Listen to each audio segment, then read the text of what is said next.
নমস্কার বন্ধুরা, আমার চ্যানেলে তোমাদের সকলকে স্বাগত জানাই। আজ আমার সকালের জলখাবার অঙ্কুরিত ছোলার ধোসা। অঙ্কুরিত ছোলার ধোসা তৈরি করতে গেলে প্রথমেই লাগবে অঙ্কুরিত ছোলা। ছোলাগুলোকে আমি অঙ্কুরিত করবার জন্য দুদিন আগে ভিজিয়ে রেখেছিলাম। এখন খুব সুন্দর অঙ্কুর বেরিয়েছে। এখন আমি এগুলো দিয়ে ধোসা তৈরি করব। ধোসা তৈরির জন্য আমি 1 কাপ আতপ চাল আগের দিন রাতে ভিজিয়ে রেখেছিলাম। এখন চালটাকে ধুয়ে পরিষ্কার করে নিয়েছি। আর 1/2 কাপ সুজি নিয়েছি। আর নিয়েছি কয়েকটা গোটা কাঁচা লঙ্কা, কয়েক কোয়া রসুন, আর কয়েক টুকরো আদা, আর একটা গোটা লেবু।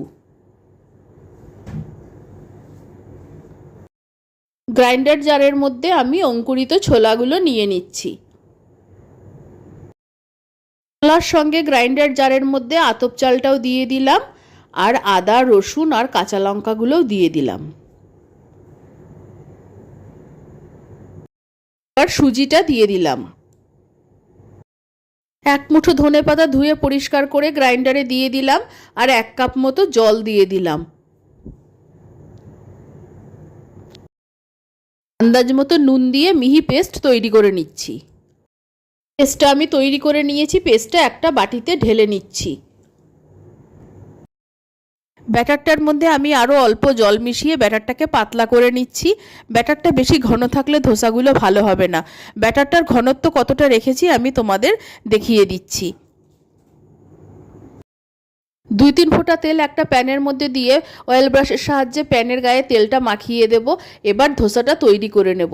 যারা ওজন কমাতে চাও তারা এইভাবে ছোলার ধোসা তৈরি করে খেলে তোমাদের ওজনও কমবে আর পুষ্টিগুণও পাবে। আর গ্যাসের ফ্লেমটাকে লো রেখে 1 হাতা করে ব্যাটার প্যানের মাঝখানে দিয়ে হাতার পেছন দিক দিয়ে ঘুরিয়ে ঘুরিয়ে গোল করে চারদিকে ছড়িয়ে দেব। তোমরা এইভাবে এই ধোসাটা চাটুতেও তৈরি করতে পারো। চাটুতে তৈরি করলে আরও বেশি ভালো হবে। আমি সকালে তাড়াতাড়ির জন্য প্যান ব্যবহার করছি। লো টু মিডিয়াম ফ্লেমে ধোসার একটা দিক হয়ে যাওয়ার পর আরেকটা দিক উল্টে দিলাম। এবার ওই দিকটাও ভালো করে আমি সেঁকে নেব। ধোসার দুদিকই হয়ে গেছে, আমি তুলে নিচ্ছি। আরেকটা ধোসা তৈরি করে দেখাচ্ছি।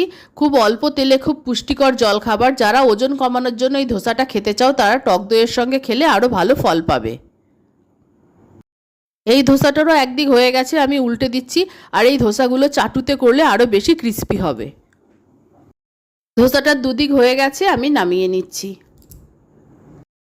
তৈরি হয়ে গেছে ছোলার ধোসা। এই ধোসাগুলো আমি আমার মেয়েদেরকে আলুর তরকারির সঙ্গে পরিবেশন করব। তোমরা যারা ওজন কমানোর জন্য এই ধোসা খেতে চাও তারা টক দইয়ের সঙ্গে এই ধোসা খাবে। আর সকলকে শারদীয়ার শুভেচ্ছা জানাচ্ছি। সকলের সুস্থতা কামনা করছি।